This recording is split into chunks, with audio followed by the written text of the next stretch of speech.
Seven. So today we are going to have a look at something called your narrative structure. Now, of course, we've looked at story openings and you wrote some wonderful story openings for me. And we are going to have a look at what comes after an opening in a story today. So can you write down the date of completion, today's date, and your title is there, narrative assessment : structure. Of course, don't forget you can pause this video at any time, so pause it now and let's get the date and title nice and neatly in your green English books. Don't forget to underline them.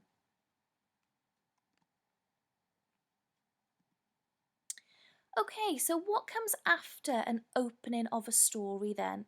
Now, it is something that we call the build-up, where we sort of lay the path to the problem or the main event that will come later in our story.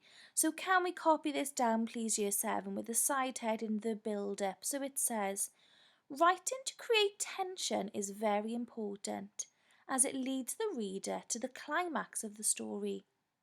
This should not give away the main elements of the story, as the reader should want to read on to discover what happens next. Okay, so you start to plant the seeds in your reader's mind, Year 7, that something is about to happen in your story, something exciting, perhaps a big problem that needs to be solved, something dramatic maybe, but it doesn't happen quite in this section yet. So we're going to be looking today at how we create tension, how we write a build-up. So pause the video here and let's get this copy down neatly into our books. Okay, next then I've got a video made by some writers and they give us some advice on how you create tension in a story.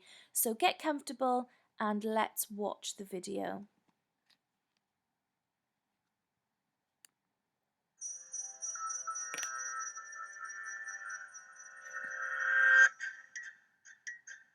What makes a good horror story? Sure, you can throw in some hideous monsters, fountains of blood, and things jumping out from every corner. But as classic horror author H.P. Lovecraft wrote, the oldest and strongest kind of fear is fear of the unknown. And writers harness that fear not by revealing horrors, but by leaving the audience hanging in anticipation of them. That is, in a state of suspense. The most familiar examples of suspense come from horror films and mystery novels. What's inside the haunted mansion? Which of the dinner guests is the murderer? But suspense exists beyond these genres. Will the hero save the day? Will the couple get together in the end? And what is the dark secret that causes the main character so much pain? The key to suspense is that it sets up a question, or several, that the audience hopes to get an answer to, and delays that answer while maintaining their interest and keeping them guessing. So what are some techniques you can use to achieve this in your own writing? Limit the point of view. Instead of an omniscient narrator who can see and relay everything that happens, tell the story from the perspective of the characters. They may start off knowing just as little as the audience does, and as they learn more, so do we. Classic novels like Dracula, for example, are told through letters and diary entries where characters relate what they've experienced and fear what's to come. Next, choose the right setting and imagery. Old mansions or castles with winding halls and secret passageways suggest that disturbing things are being concealed.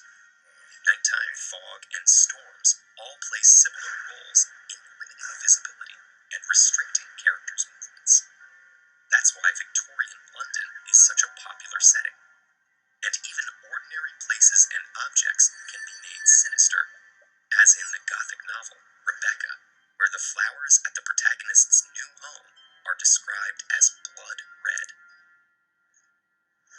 3. Play with style and form.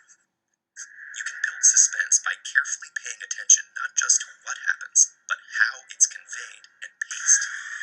Edgar Allan Poe conveys the mental state of the narrator in The Telltale Heart with fragmented sentences that break off suddenly. And other short declarative sentences in the story create a mix of breathless speed and weighty pauses. On the screen, Alfred Hitchcock's cinematography is known for its use of extended silences and shots of staircases to create a feeling of discomfort. 4. Use dramatic irony. You can't just keep the audience in the dark forever. Sometimes, suspense is best served by revealing key parts of the big secret to the audience, but not to the characters. This is a technique known as dramatic irony, where the mystery becomes not what will happen, but when and how the characters will learn. In the classic play Oedipus Rex, the title character is unaware that he has killed his own father and married his mother, but the audience knows, and watching Oedipus gradually learn the truth provides the story with its agonizing climax. And finally, the cliffhanger. Beware of overusing this one. Some consider it a cheap and easy trick, but it's hard to deny its effectiveness. This is where a chapter, episode, volume, or season cuts off right before something crucial is revealed, or in the midst of a dangerous situation with a slim chance of hope. The wait, whether moments or years, makes us imagine possibilities about what could happen next, building extra suspense. The awful thing is almost always averted, creating a sense of closure and emotional release. But that doesn't stop us from worrying and wondering the next time the protagonists face near certain disaster. Okay, so there's some advice from authors on how you create tension in the build of your story and how you keep your reader wanting to read on. Okay, next then, I've got some advice from a very famous film director. Now, his name, if you don't recognise him, is Alfred Hitchcock. Now, he is known as the master of suspense. He was very, very good at keeping his audience on the edge of their seats and wanting to keep watching his films. So he said once that there is no terror in the bang, only the anticipation of it, only waiting for it to happen. So I've got a clip of him speaking about how you create tension. It is from a long time ago. Okay, this is from the 1970s, so the picture quality isn't great, but he is an expert at what he does. So let's see what he's got to say.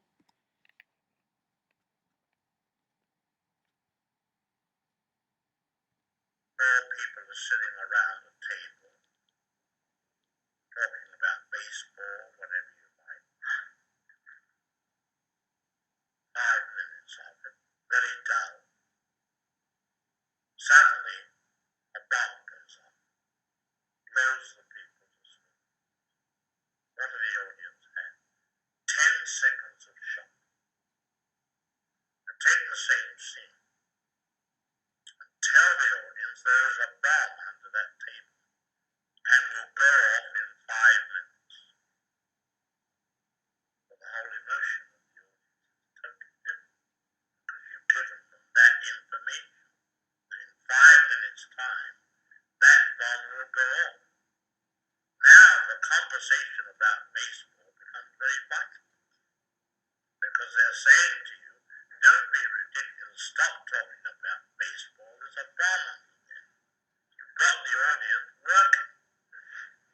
Now the only difference is, well, I've been guilty of in the picture sabotage of making this error, but I've never made it since. The bomb must never go off.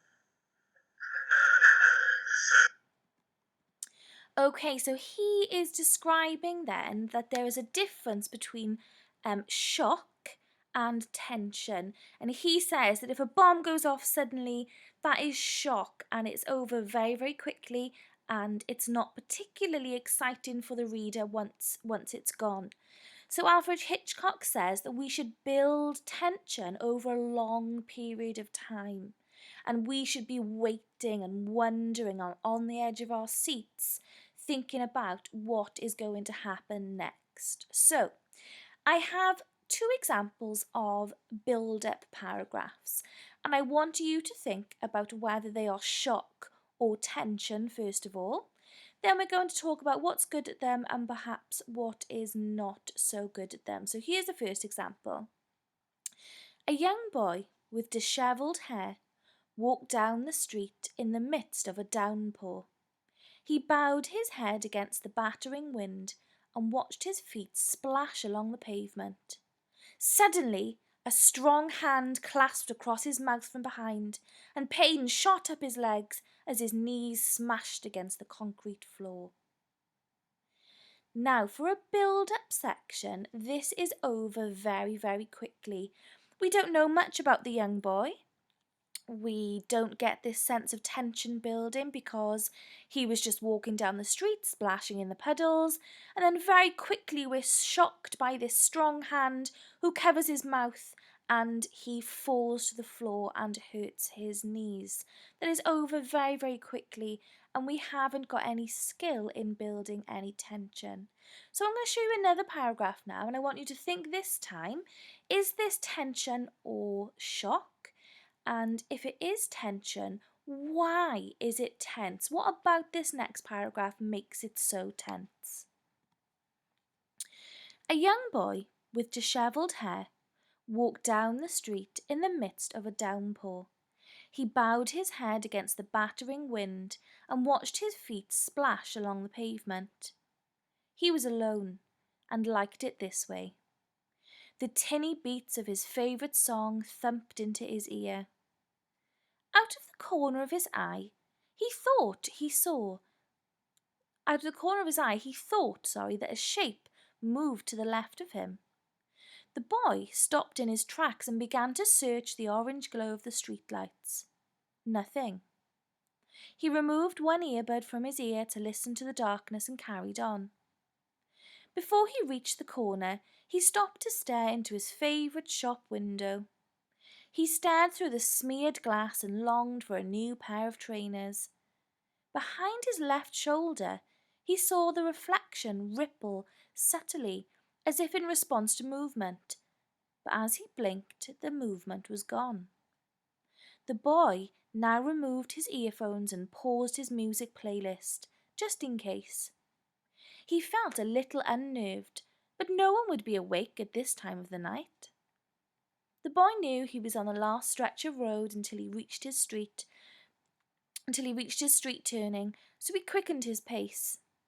His hastened footsteps echoed across the streets, reverberating between buildings. In his rush, the boy tripped clumsily over the corner of a paving stone and stopped in his tracks to gather himself. He stopped, but the echoing footsteps continued. Suddenly, a strong hand clasped across his mouth from behind, and pain shot up his legs as his knees smashed against the concrete floor. Okay, so this time, the paragraph is obviously a lot longer to begin with, but we know a lot more about the boy.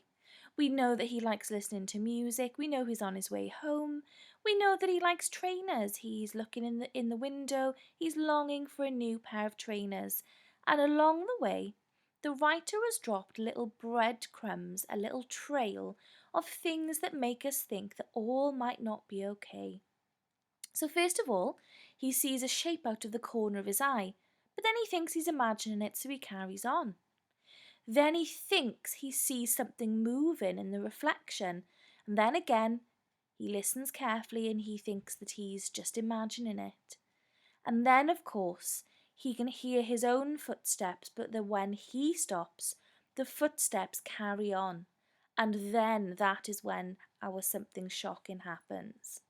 So we've got 3 different things there, year 7, that make tension build in this paragraph. And as he's walking along the street, we start to wonder what's following him. Is it a person? Is it an animal? Is it something strange and made up? Okay, so this is a much better example at building tension. So you've got a worksheet to complete. The first part of the worksheet looks like this. So it's just the first paragraph that I talked about. Then underneath you've got space to fill in. This scene does not effectively build tension because. Now, really, really importantly, first of all, please download your own copy year 7. If you type straight onto it, you will change it for everybody. And secondly, some of you are forgetting that if you're typing onto this document, you need to delete these lines first. Okay, so this is designed to be printed out so that people can write on them. So if you're typing into this document year 7, delete these 2 lines and then you'll have plenty of space to type into it. So pause the video here and using full sentences, can you finish off that sentence please? This scene does not effectively build tension because what?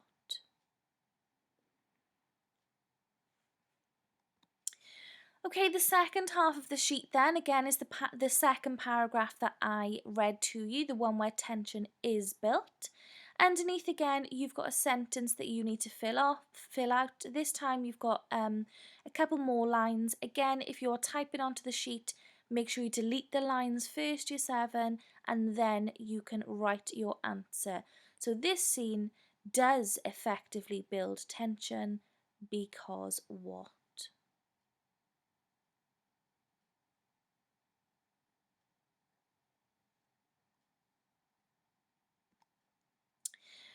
Okay, we have got some other ways to build tension then year 7, and one way we can do this is through the punctuation that we use. So let's copy this down then, building tension through punctuation as a nice side heading, underlined as always nice and neatly. Then we're going to look at something called an ellipsis. So let's have a side heading ellipsis underneath. Pause the video if you need some time to write things down. As you can see, there's an example of what an ellipsis is next to the title. It is those 3 little dots. Now, I'm sure you've seen them before in any stories you've read, and of course you see them on Teams and on your phone on different apps to show that there's more to come. So if you click on an ellipsis in a menu, it reveals more things. It's very similar to the effect it has when we use it in writing. An ellipsis tells us that there is more to come. It's sort of a dun dun dun sort of moment. So let's have a look what it says about them. It says, in creative writing, the ellipsis functions to indicate that the narrative voice has trailed off and left a sentence or thought unfinished. An ellipsis is 3 dots, never more, never less. I've got 2 examples for you then, if you could copy those down for me. It says, it was then that I saw it, dot, dot, dot. The next example, what happened next will haunt me forever, dot, dot, dot. Can you please write an example of your own year 7? It can be about anything you want. Can you leave a sentence on a little bit of a cliffhanger, something left unfinished for me? If you can think of one example and write it down, that's brilliant. If you think you've got some more wonderful ideas, then write those down as well. So pause here to finish that task.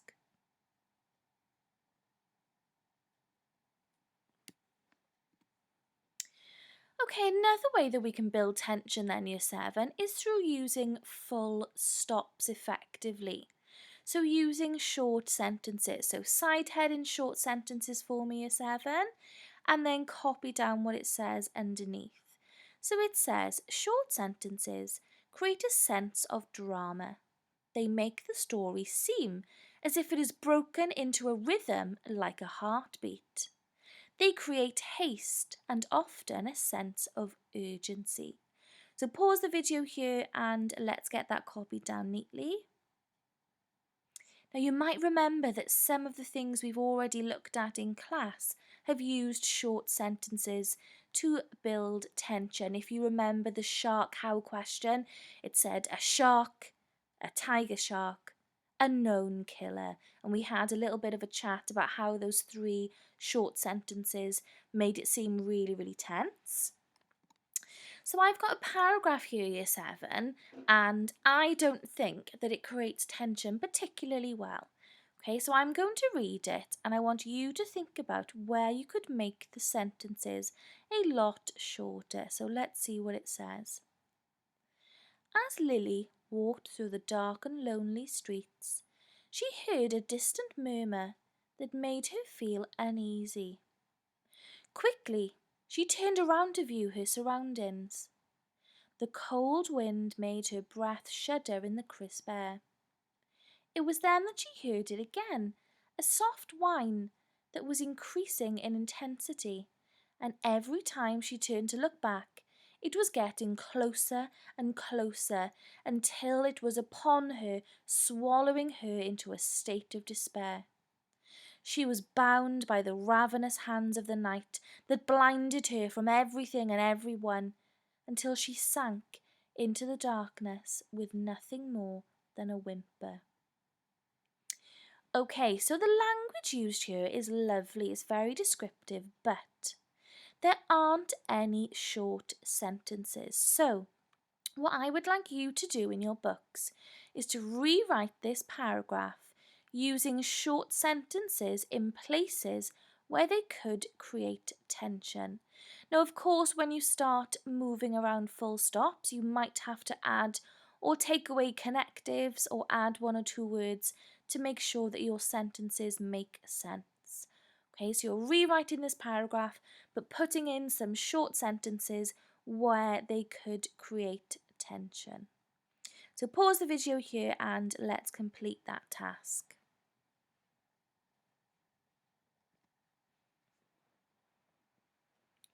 Okay, another way that we can create tension then is through using exclamation marks. Now, lots of people say explanation marks by accident. Okay, we need to make sure that we are saying exclamation marks. If you exclaim something, it means you shout it, you say it really loudly and suddenly. So an exclamation mark shows that something is dramatic or urgent or is said really urgently or shouted even. So can we have the side heading that we've got there underlined as always and copy down what it says about exclamation marks? It says, using exclamation marks can make a phrase seem more urgent and intense. When used with speech, they can change the tone in which the reader reads it. Be careful, as overusing them can reduce their efficiency. So I've got two examples here for you. So can you copy down the examples, and then as you can see you need to write an example of your own. So let's have a look. It moved becomes it moved. So it makes it seem a lot more urgent and exciting. And the mist began to swirl beneath my feet becomes the mist began to swirl beneath my feet. So you need to show your reader, Year 7, who's going to be me, I'll be marking it, that something is meant to be said excitedly or urgently or dramatically, and you can do that by using exclamation marks. Just to mention quickly, you only ever use one exclamation mark, Year 7. Okay, I know perhaps if you want something to be really, really super dramatic, you might want to put 3 or 4, but unfortunately that is grammatically incorrect, okay? You only ever use one exclamation mark. So we've had a little look at building tension, okay? I am going to leave it there for today. I think you had lots of things to get written down in your book and you had a few tasks to get on with.